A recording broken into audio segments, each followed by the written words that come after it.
Alrighty, this is Shifting Left, incorporating testing early in the development lifecycle. Thanks for attending. If you haven't noticed, we do have a QR code and a bit.ly link for annotated versions of these slides that have more text and details for you for perusing later. That bit.ly link is bit.ly/midcampleft. So I'll have that QR code at the end of the presentation also. All right, we have a problem. How many people have probably heard a variation of that in their work, right? There's a problem with the website. Yeah, I see Jack has his hand up. Or that might lead into, we missed something, the stakeholder/client's not happy, did something wrong.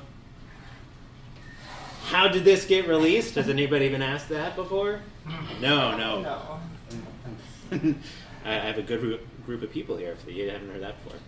Who's responsible for this? You know, that follows up that.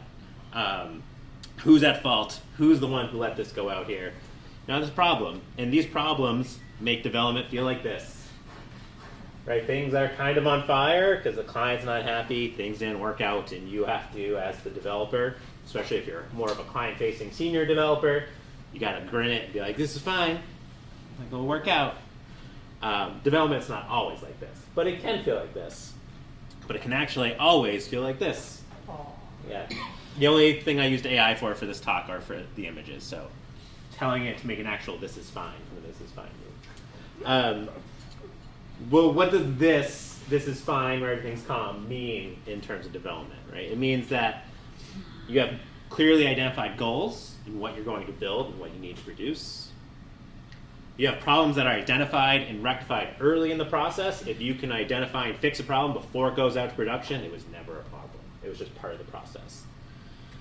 Deployments, if they're no big deal and you can rely on them, then that means you can be calm with you have development, even if something goes wrong, because if you have a solid development deployment pipeline, you can quickly get things out there, or you can catch things before they get out.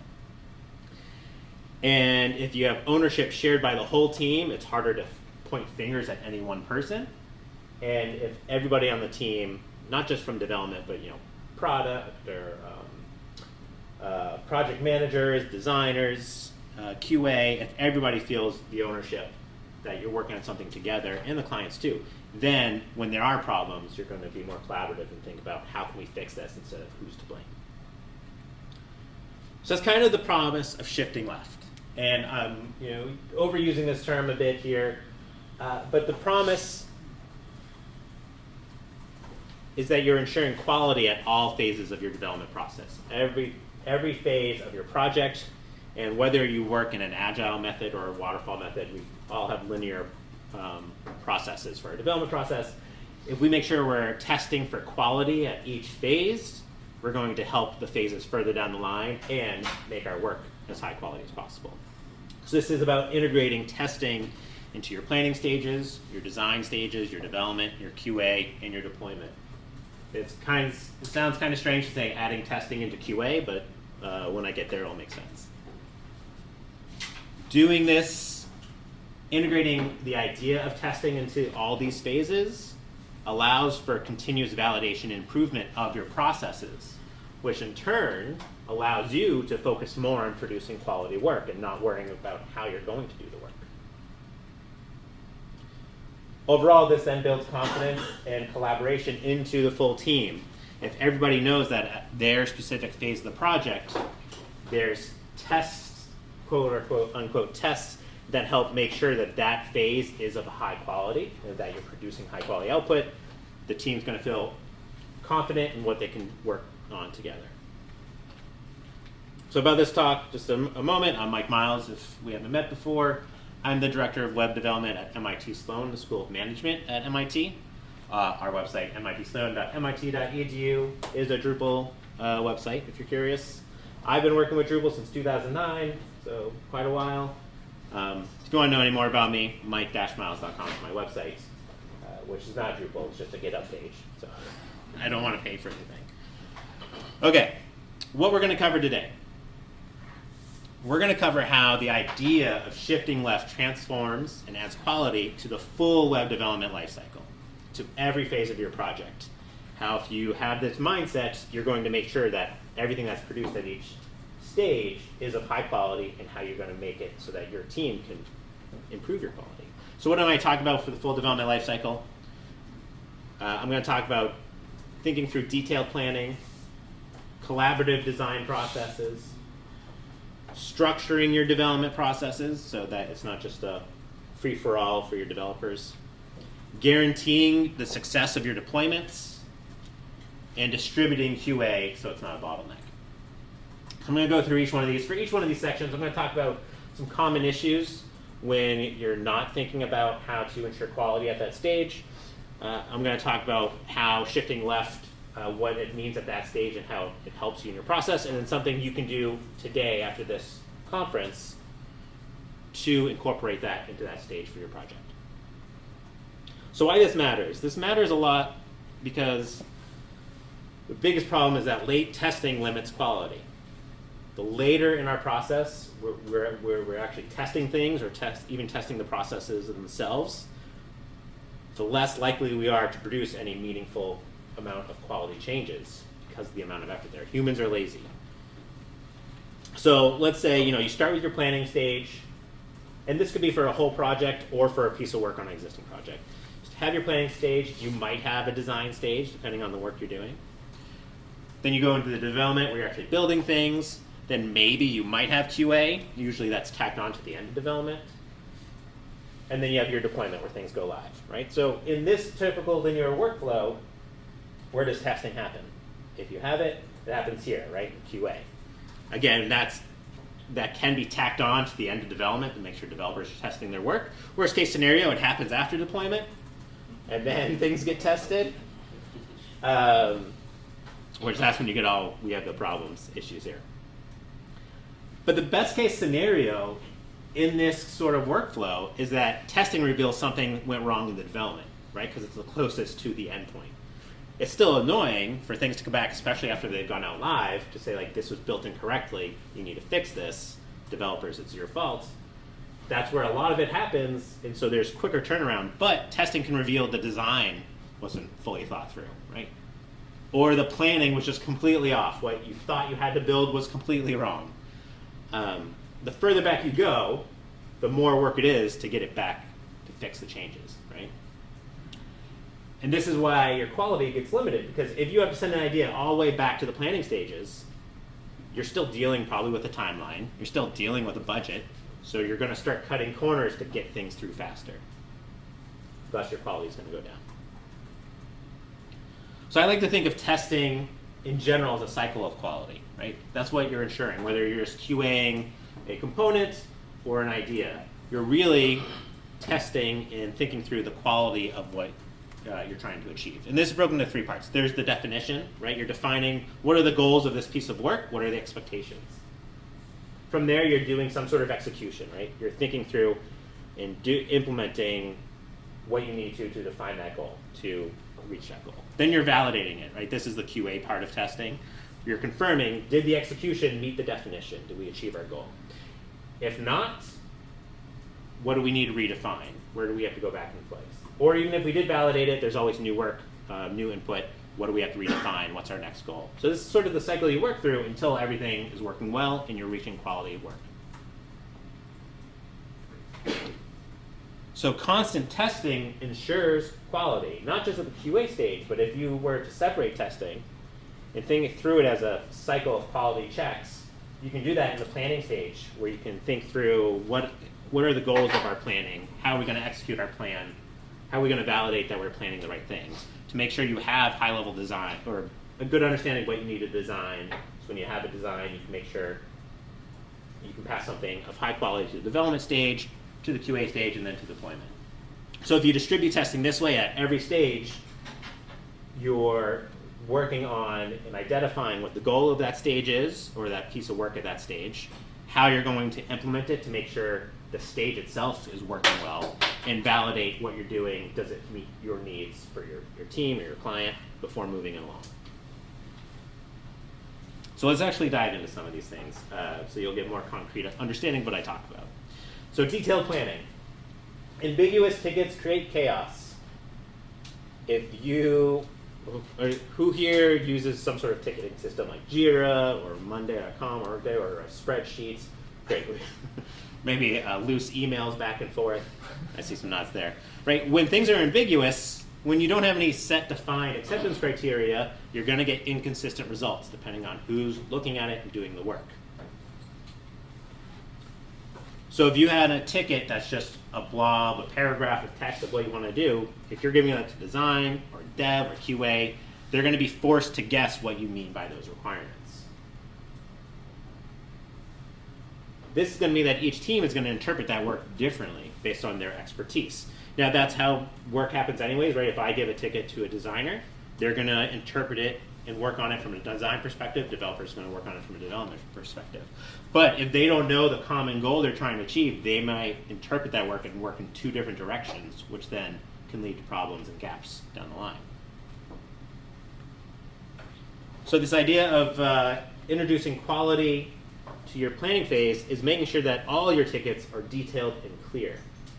Because the clearer and more detailed your tickets are, the more opportunity you have for everybody on the team to agree what needs to be done. So having things like acceptance criteria and testing steps always included, and these don't have to be technical. They can just be, we want to make sure that there is a meta description on every page. Here's how we're going to test that. Having a chance for your tickets to be reviewed by the full team, or at least a representative of each of the subgroups of your team, so that questions can be answered at the planning stage, right? So if you're showing a design concept in a ticket, the designer can ask, what's the goal of what we're trying to build here? The developers can ask questions like, how are we expecting people to interact with this? So that you can clear any ambiguities at this stage and resolve them before the work begins, right? That's going to save you effort down the line when it comes to the QA stage or after deployment, where two different things will work in two different ways. So this idea of quality in your ticketing process is making sure that your tickets are understandable. That's how you produce high quality tickets for high quality work. So defining this as a group, take the time to define what are the required details for all your tickets. What does your team need to know to be able to do the work, the same type of work for the same ticket? This execution of high quality is actually creating your tickets, right? When you're in the process of working on your tickets, you have these required fields that you defined, so you know you're filling them out. And then you're validating it by getting full team buy-in and understanding of that ticket. So when you're going through, say, like a ticket refining process, or even just having people review it and ask questions, you're then validating, do your tickets have the quality details they need for the work to be done? Because if you're getting a lot of questions and unknowns when you're reviewing tickets, when you're validating the tickets, that should trigger for you to redefine what details need to be in a ticket, right? If you get the same types of questions all the time, get ahead of it and improve your ticketing structure. One way I like to do this in Web Project is by utilizing ticket templates. This reduces the burden of ticket creation, because if you just give a project manager, a blank Jira ticket and says, write what you need here, each person's going to write it differently, and they're going to struggle with, well, what details do I need to provide? If you have clearly defined sections in your tickets that are up to however your team works, and it will change over time, this reduces that mental burden, so someone can focus on what they need to provide you and not, the details of what they're providing you and not figuring out what they need to provide. So I think of ticket goals and acceptance criteria are must-haves. Maybe design guidance, depending on what type of ticket it is. Maybe development direction, if you're a senior developer and you're going to be giving this to junior developers, what sort of direction or requirements there might be for the development. Accessibility considerations, which is even more so important now with the age of AI and how a lot of our work is going to be consumed by AI, and AI likes accessible content. Testing steps that the whole team understands, not that everyone has to be able to do it, but that someone can go through and understand, I know how we're going to confirm that this ticket's goal has been met. And then maybe link it to additional tasks, follow-up work, any blockers that prevent this work from going on, so that you save time from someone starting a piece of work before something that's required for it hasn't been done yet. And then use different types of templates, because different types of work require different details. And it's up to you in your group to figure this out, right? You may have a design-oriented ticket where you're going to have design guidance, but you're not going to have like development direction here. You're just going to tell the designers what you're hoping to achieve. Maybe a development task that is not necessarily end-user focused, but just development focused. This could be like for Drupal work, like module updates, right? Making sure you're performing regular core updates, security updates. That's a development task. That doesn't really impact anybody else outside of development. Maybe a user story structure for anything that end user is focused on, so that you can understand what you're expecting, how people interact with your product. And then maybe a regression test type ticket that will be follow-up to the work you're doing, so that you're guaranteeing, and we'll get into the testing, like actual testing later, the work you just did, you can confirm it later on that it's still working as expected. And then a bug ticket. Definitely should be a different template because you have way less information about bugs. You know something's not working correctly. You know what it should be doing. That's like the testing steps you can put in place, right? You'd be like, this is what was happening, this is what should happen. You're not going to put in accessibility considerations or development directions for that. It's going to be fix it. Here's a screenshot of a dev task ticket from my team. We use Jira, and we've created for all of our different templates that are a little different than the ones listed here.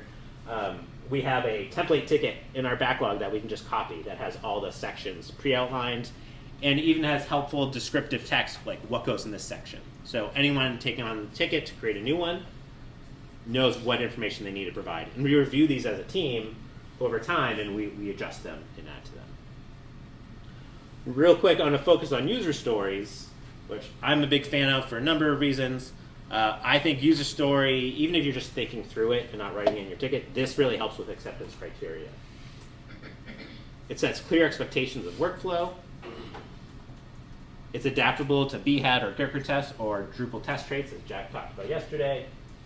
For example, if you're not as familiar with the user story structure, it's given criteria and potential other criteria. When an action occurs, or multiple actions occur, then this is the expected result, or multiple results. Writing this out, right, in the ticket description, here we have one from my team. We had to build a new question block type content block. So given I'm an MIT admin, which is a user role, when I create a question block, this next line should be, then I see required fields for question text, and I see these other required fields. So this, in relatively plain English, right, identifies to everybody what we expect from a user perspective, what we need to have a question block, and what we expect to have in there. What's the goal, what we expect to achieve for building this.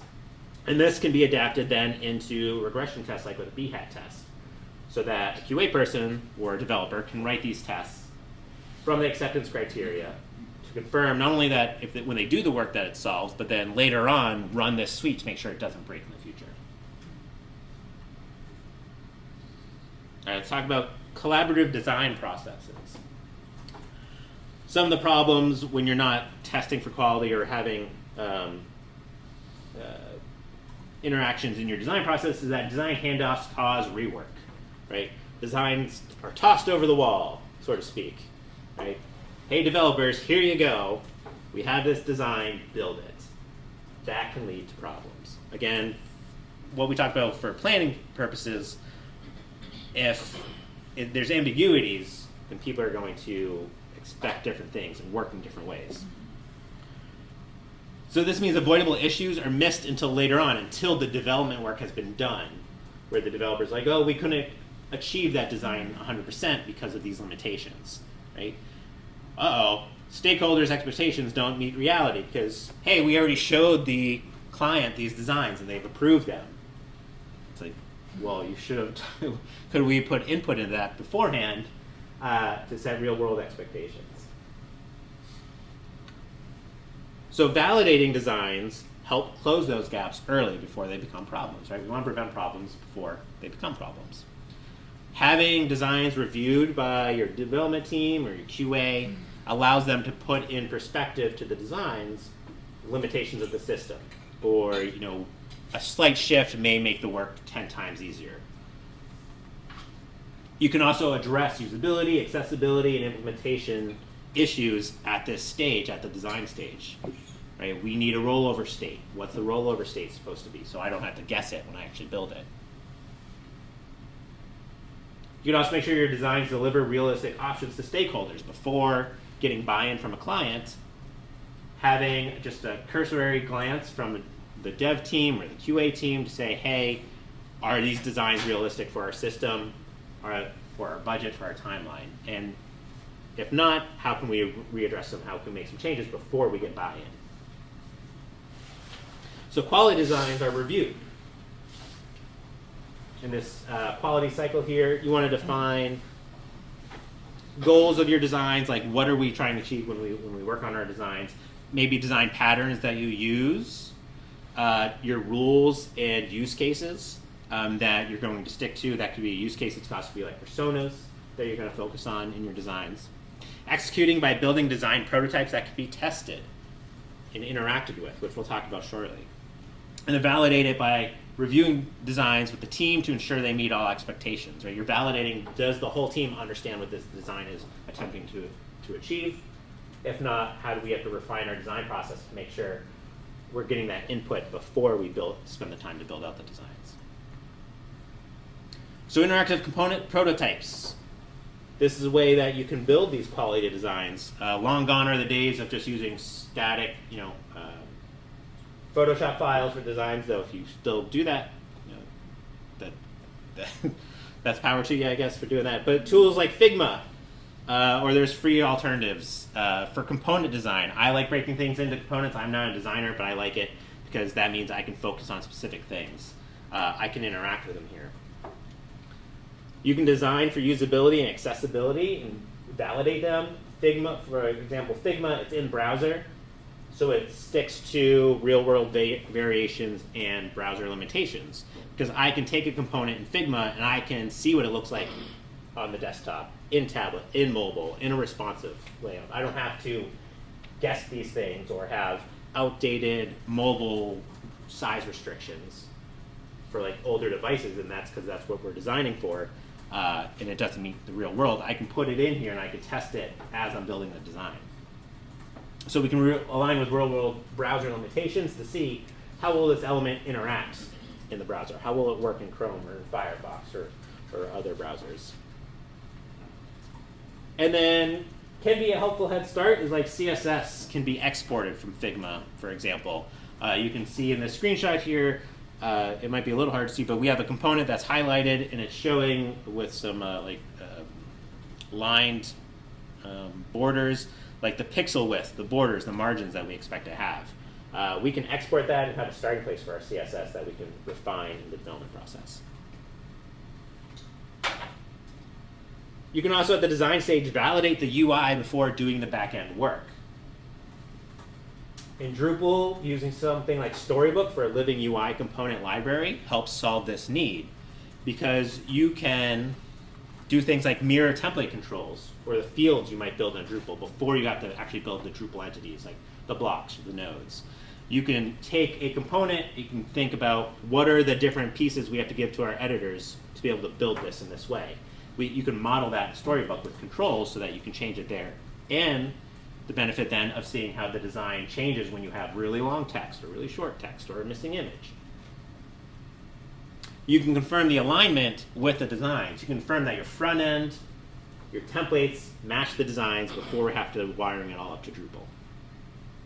And if you're using something like Drupal single directory components, you can reuse these templates with the backend. You can build Drupal agnostic twig templates and components that then you just wire like the node templates into, and you just pass variables. So you know, hey, it's going to render the way I expect in Drupal. I just have to pass the actual data to it.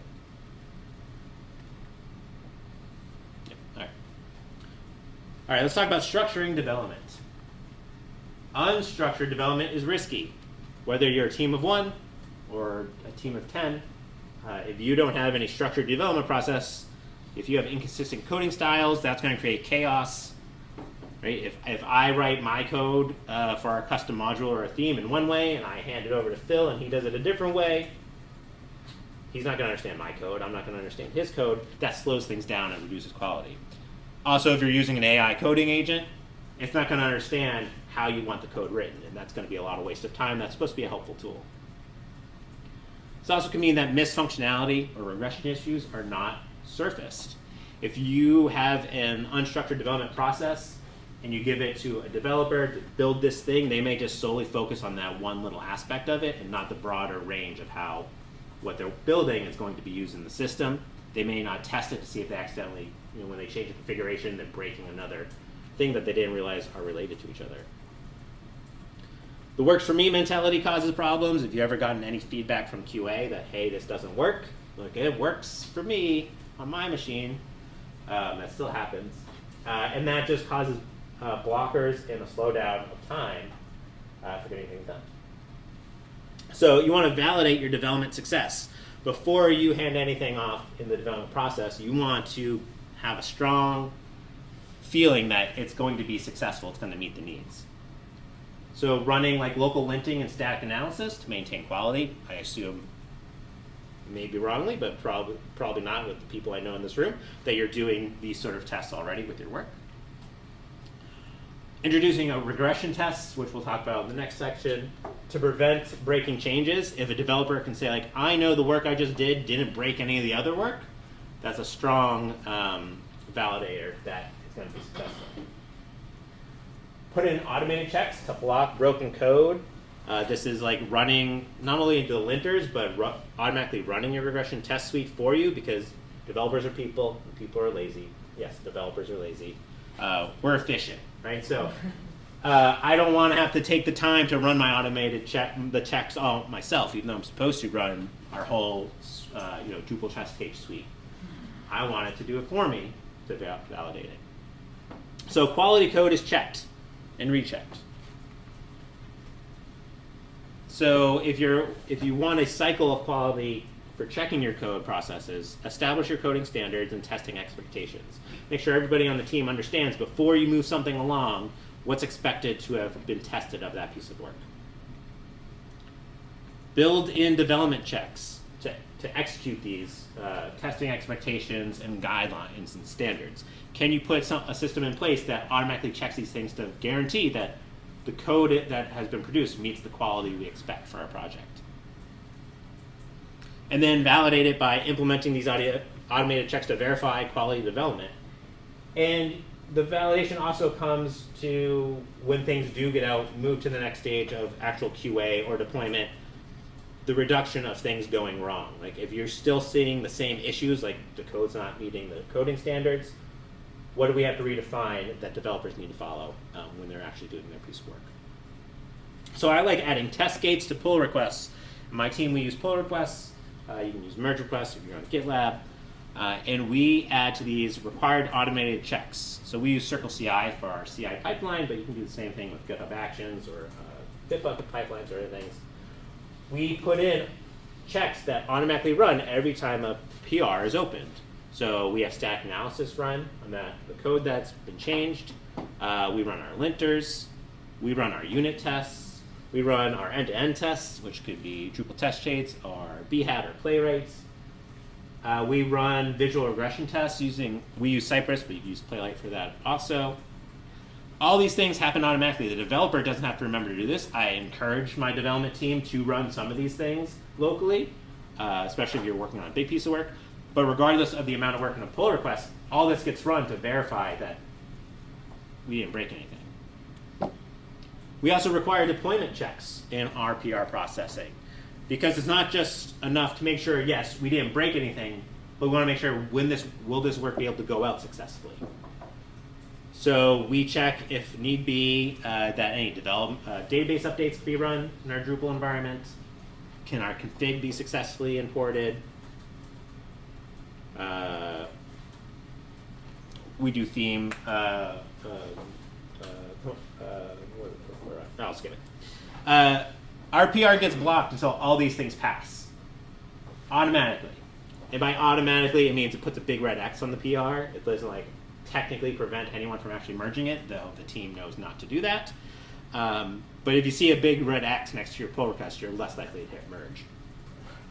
And for the things I have starred here, so visual regression tests, end-to-end tests, database updates, we use, and you could use like a virtual DDEV environment to run these. That's what we do in Circle CI. We actually spin up an instance of a DDEV copy of our site in Circle to run like the database updates and config imports and our DHAT tests.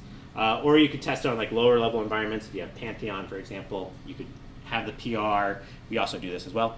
As our last step is that we send everything to a multi-dev in Pantheon to confirm that it can actually be spun up as a site. And then we can use that environment for actual manual QA testing. All right, let's talk about guaranteeing our deployments, because if you have to do manual deployments, those are where the risks come into play. How many people here you don't have? How many people here have manual deployment processes? Good, you shouldn't raise your hand. You should not admit that. No one will judge you. That's all right. I think manual deployments are risky because inconsistent deployment steps cause downtime. Especially in Drupal, you should be doing certain deployment steps in a certain order. If you do them out of order, you're going to get inconsistent results. The work's not going to get out there correctly. Human error is what breaks production. The machines, including your AIs, are only going to do what you tell them to do. Well, I guess not always AI. If you recently read about what happened to Pocket OS, where they had AI running their deployments for them on lower environments, they told it not to go outside the lower environments, and what it decided to do to fix an issue was delete their production database and all the production backups. In one API call, it did that. And they were out of luck. But I would still equate that to human error because the humans let the AI do that. More manual deployments are slow and stressful because you don't want to break things. So you're going to take your time, which is good, but that can also mean if you're facing pressure because something is broken and you have to get it out there, you're going to be stressed about doing it correctly and not breaking things further. So ensuring qualities in your deployment are making sure they're repeatable. If you can repeat your deployment process in production, in lower environments, you can feel rest assured that when the deployment process kicks off, it's going to work. So using scripts or pipelines, CI pipelines, ensure your repeatability. If you can write down what are the steps that need to happen, you can then put validations at each one of those steps to make sure that it works before moving on to the next piece. And that's going to catch an issue before it gets out of production, right? Because the actual push to production is going to be one of the last steps of your deployment process. You should be checking that that's going to be successful before it happens. Well, I'll talk about that in a moment. The more deployments are repeatable, I think the more that you can script and automate your deployments, the faster and more predictable they become. You can start getting metrics on like how long the deployment actually takes versus how long it takes person A to do the deployment. And if you can do them faster and you have a more predictable about how successful they'll be, it's easier to fix things if a problem does get out there. So quality deployments are verifiable. If you can verify that your deployments are going to be successful, I count that as a quality deployment. So how do you ensure this quality? Define your deployment steps and validation checks.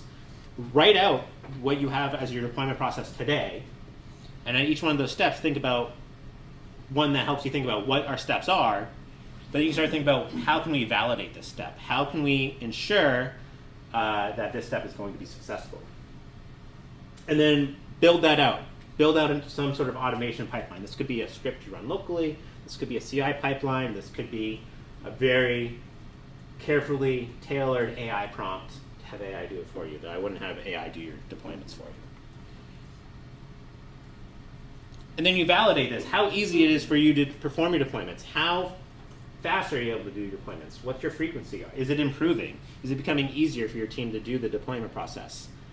Are you catching things in your deployment process, or errors still getting out there? If errors are still getting out there, you need to redefine what your steps are in your validation checks, right, and work on it over time. I've already said this, but I think the best way to do this is to automate your deployment steps. A lot of what we do when we're pushing things live to our deployments are the same steps over and over again with slight variations, right? So script out all your deployment steps as much as you can. In Drupal, this would be like pre-deployment prep. The first thing you're doing for your deployment, you're creating a database backup of your live site, just in case it goes wrong and quickly restored. You're putting your Drupal site into maintenance mode, correct?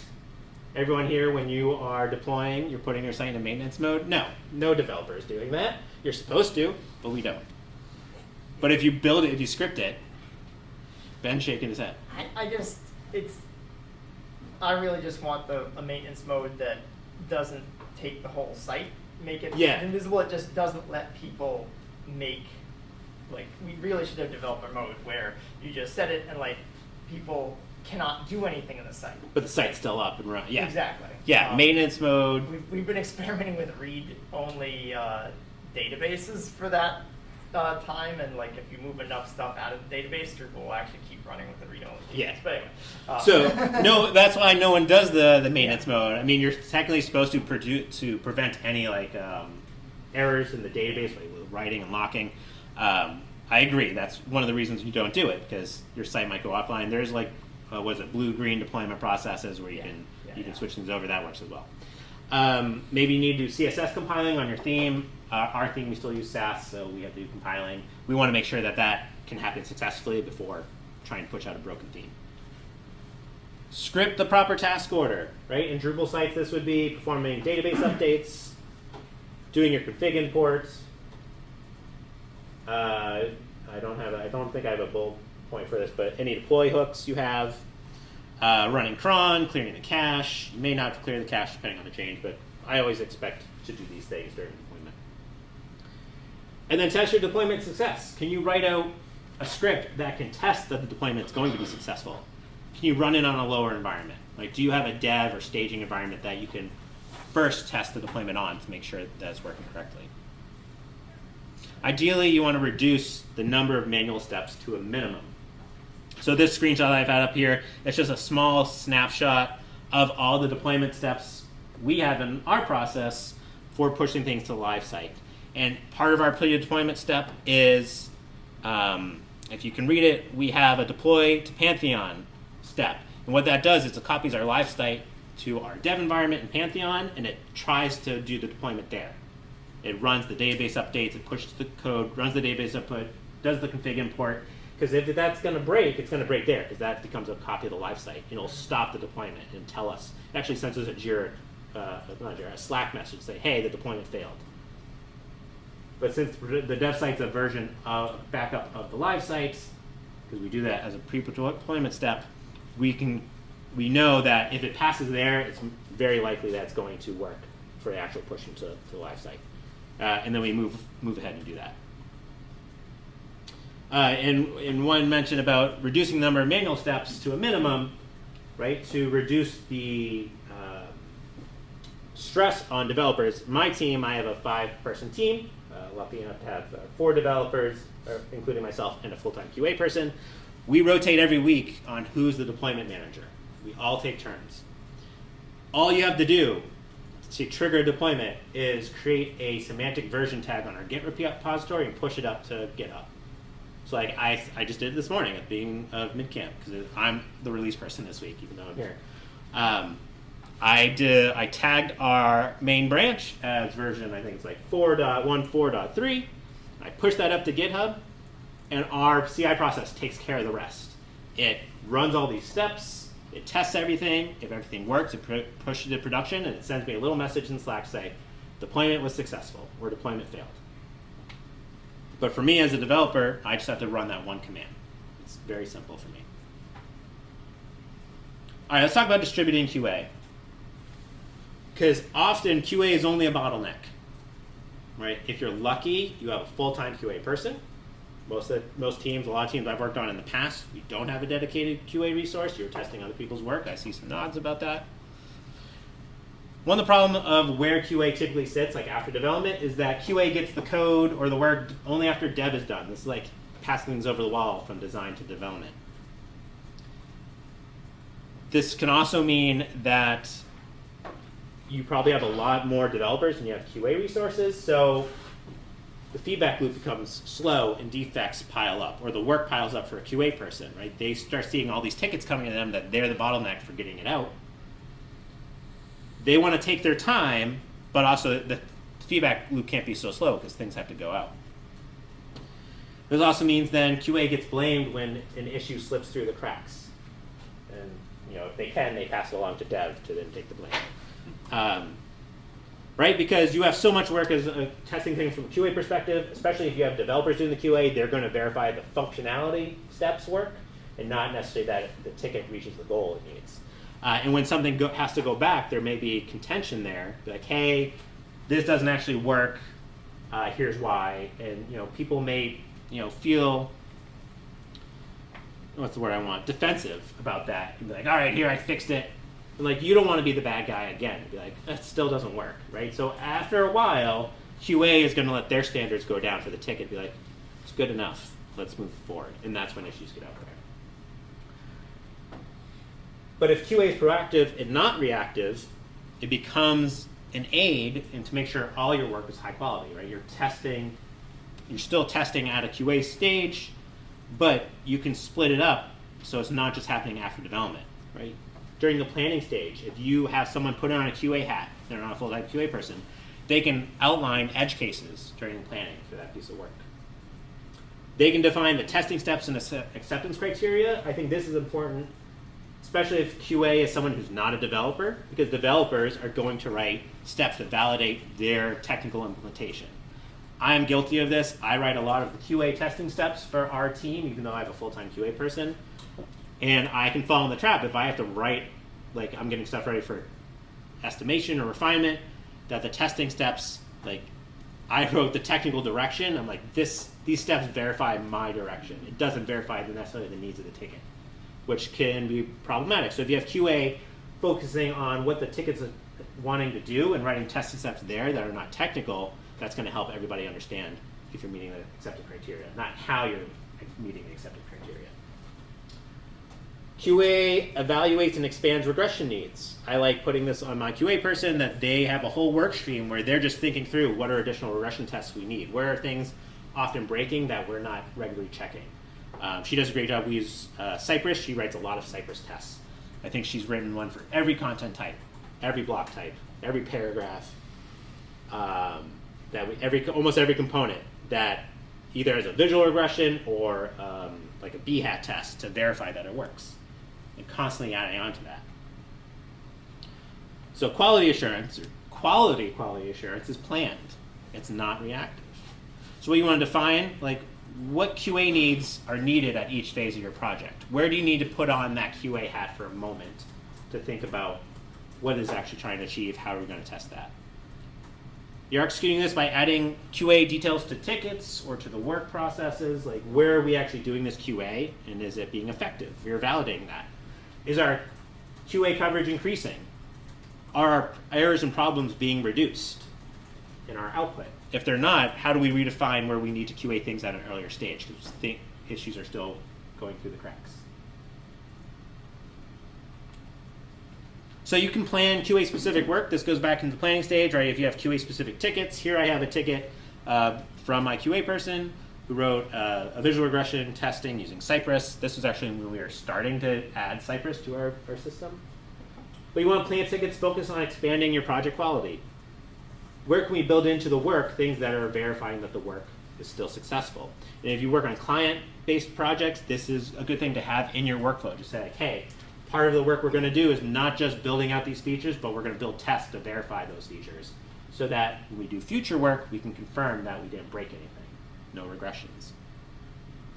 So continually expand your automated quality checks. What can you add to your deployment processes to verify those things for you? Because humans are lazy.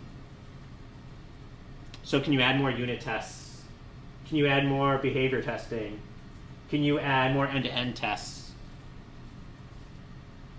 Allow QA to define the testing steps so you're not writing them from a purely technical perspective. I guess I have no sub points for that. Right, if you can, from a QA standpoint, define how you need to test the goal of a ticket, it's going to cover, does the design work for your needs? Does the plan work for our needs? Did the development work for our needs, right? It's not going to be only checking one of those things because you're going to check the goal of the ticket with your testing steps. All right, so in closing, shifting left, as I've mentioned multiple times, ensures quality.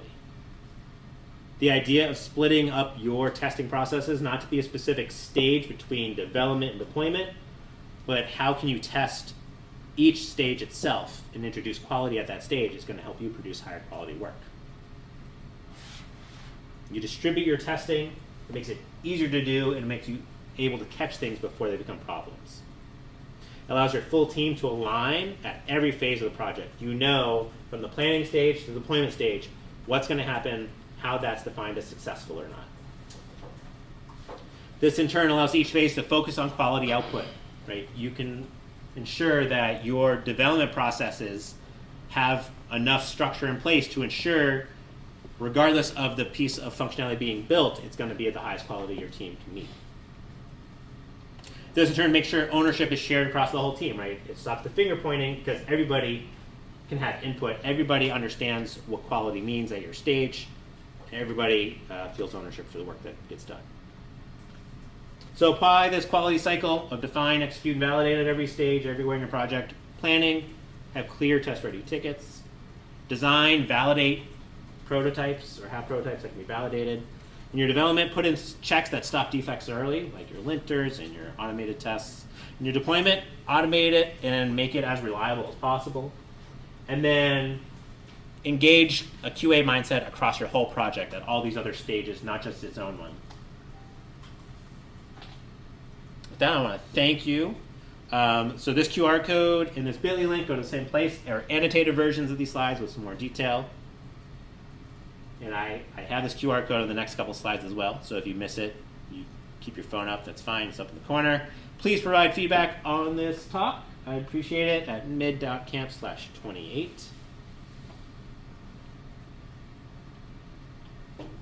Contribution day is tomorrow from 10 a.m. to 4 p.m. Give back.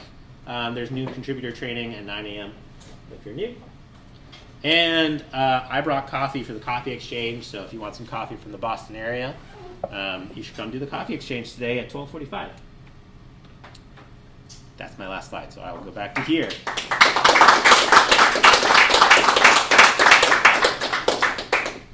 I think we're over time, but I think there's a break if there are any questions.